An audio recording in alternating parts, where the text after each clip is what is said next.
the onions and the garlic are cooked. Okay. When you put that So we're just gonna cook them, sweat them down basically to translucent. So you'll see the onions start to change in color from white to clear. And you want to make sure that your garlic doesn't burn. So that's why I'll have my pot at a hot flame. Because when you burn garlic, it's very bitter. You don't want your chowder to be bitter. So you want to make sure that that doesn't burn. Okay. So we'll keep it at a medium heat. No rush. You want to extract those flavors of the onion and the garlic. Make sure that enhances your soup. So once we have that going, we're going to add our celery and carrots. Can anyone tell me the name of white onions, celery, and carrots? Mirepoix. Awesome, Nicole. And does anybody know the ratio of mirepoix? So it is 2 parts onion, 1 part celery, and 1 part carrot. And as we talked about yesterday in our stock making, mirepoix is one of the main components of making stock. So we're going to add our carrot. So if I was making stock, I would have a rough chop of my vegetables, my mirepoix, because you're not going to see your vegetables in a stock. In a soup, you're going to see your vegetables. We're not straining these vegetables, so you want to make sure that they're a nice, presentable cut, and because it gives a nice appearance to your chowder or any other soup that you're making. We're going to go. Here we have our mirepoix, aromatics. So far we have our bacon fat in there. We sweat our onions, our garlic, and then we add our mirepoix. Yes, sir.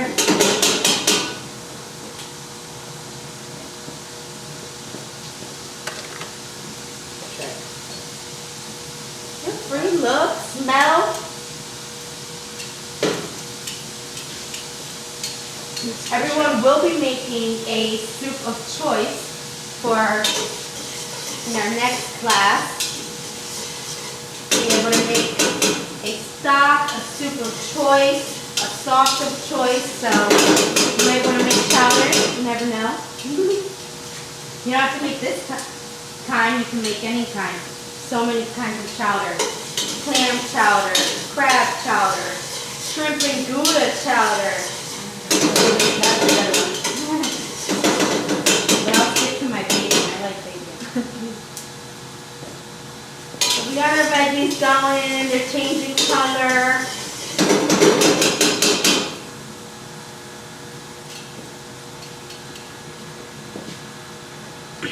Can anyone tell me why I soaked my potatoes in water? So they don't oxidize. Yes, perfect. Very nice.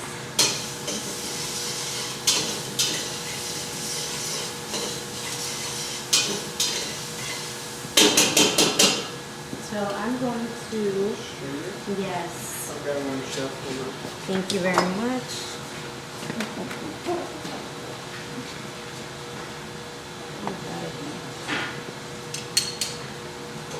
So, Chef, how long do you usually cook a mirepoix? Usually 6 to 8 minutes. You want it to cook, but you don't want it to burn. You just want first, now these vegetables are going to have bacon flavor. So you want them to absorb that bacon flavor. You want them to start releasing those wonderful flavors. So your soup is very strong in flavor. So now we're going to add our potatoes. Because our mirepoix, you guys want to look, it's very translucent. Very nice, translucent. So we're going to add our potatoes. Thank you.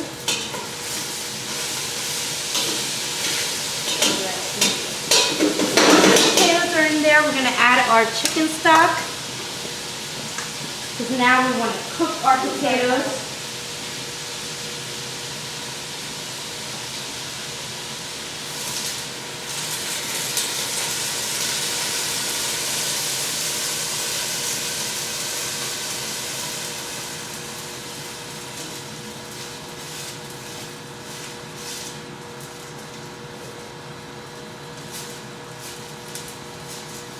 Right. The never-ending thing. Yeah. There's a lot of liquid in there, fish. Yeah. Okay.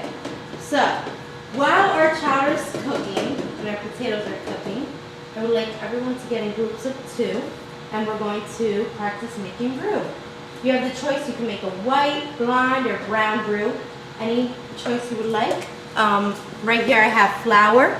I have 2 scales. What is our ratio for roux? Usually, 60-40. 60-40 or equal parts. 40-50-50. Nice. Very nice. So I'm going to grab our fat. I do have bacon fat here if anyone wants to use it. And I also have butter. So it's up to you. We'll do 1 scale over here. So we'll have, we have an uneven team.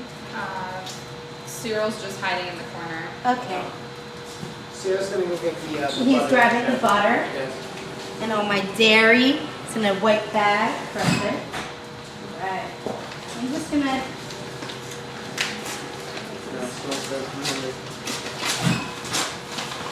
put our flour open here. What a great student Sarah is.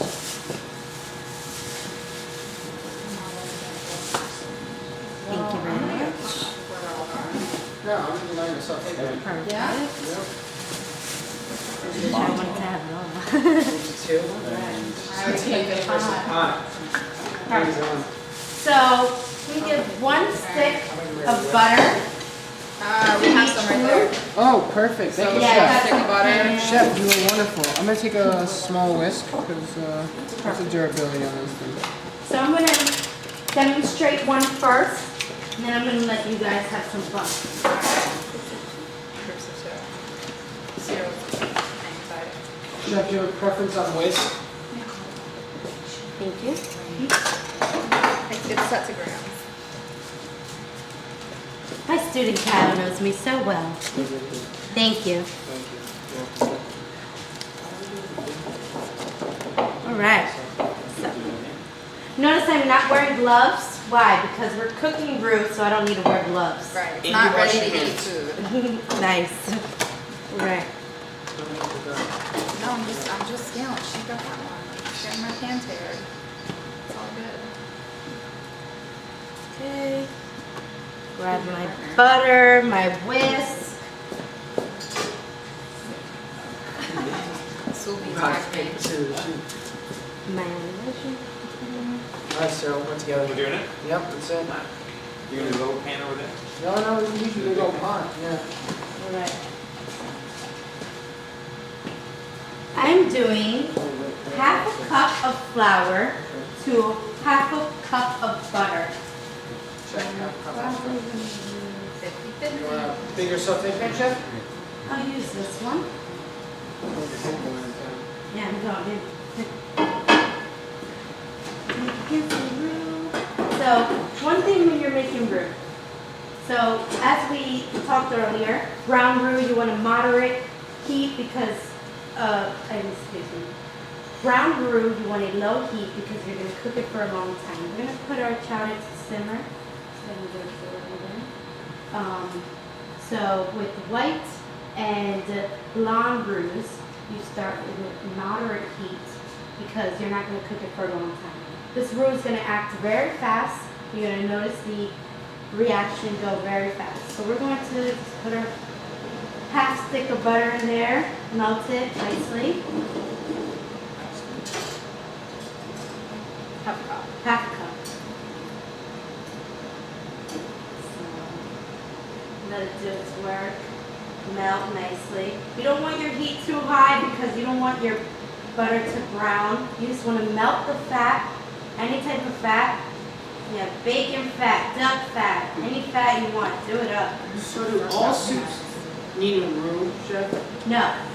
So it's completely preference. We will be in our next lecture. We're going to go over more thickening agents. If I just wanted to just reduce something, that'll thicken it. That's a technique of thickening. Adding heavy cream is a technique of thickening. making a slurry, if I just want to do cornstarch and add some cold water to it, add it to my soup, my sauces, anything I would like.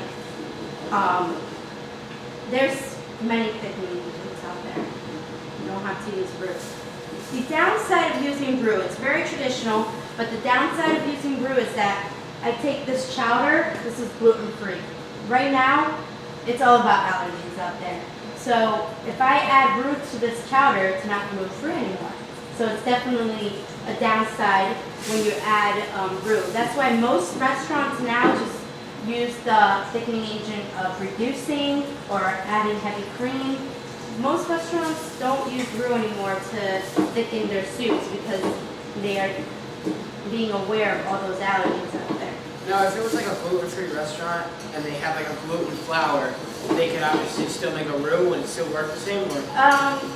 I have not tried it I have not worked with gluten-free flour, but I'm going to say that there has to be something different in the content of the flour that probably won't thicken it the same way.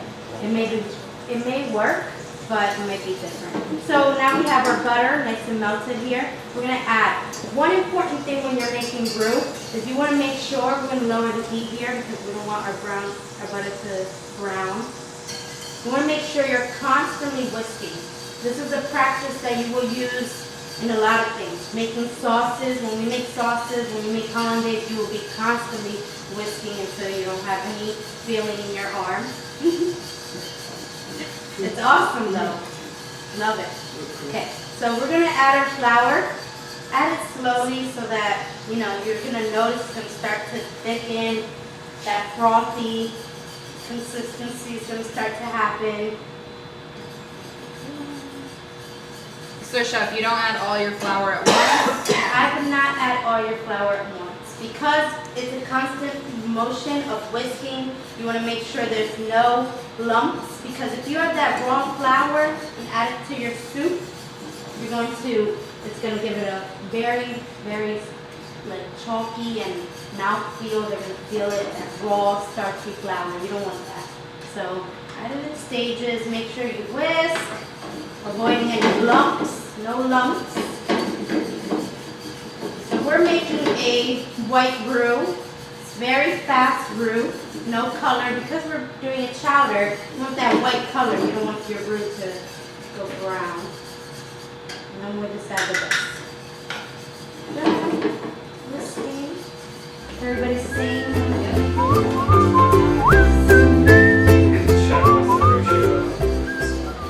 So, depending on how much stock you're going to use. If you're using a gallon of stock, the ratio is 12 ounces. We're not making a gallon, so I'm doing more of a 6 ounce ratio right now.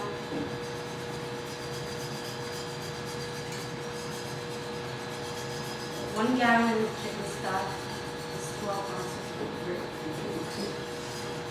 And then when you add the roux, do you add it like all at once or slowly at the same time again? So, yes.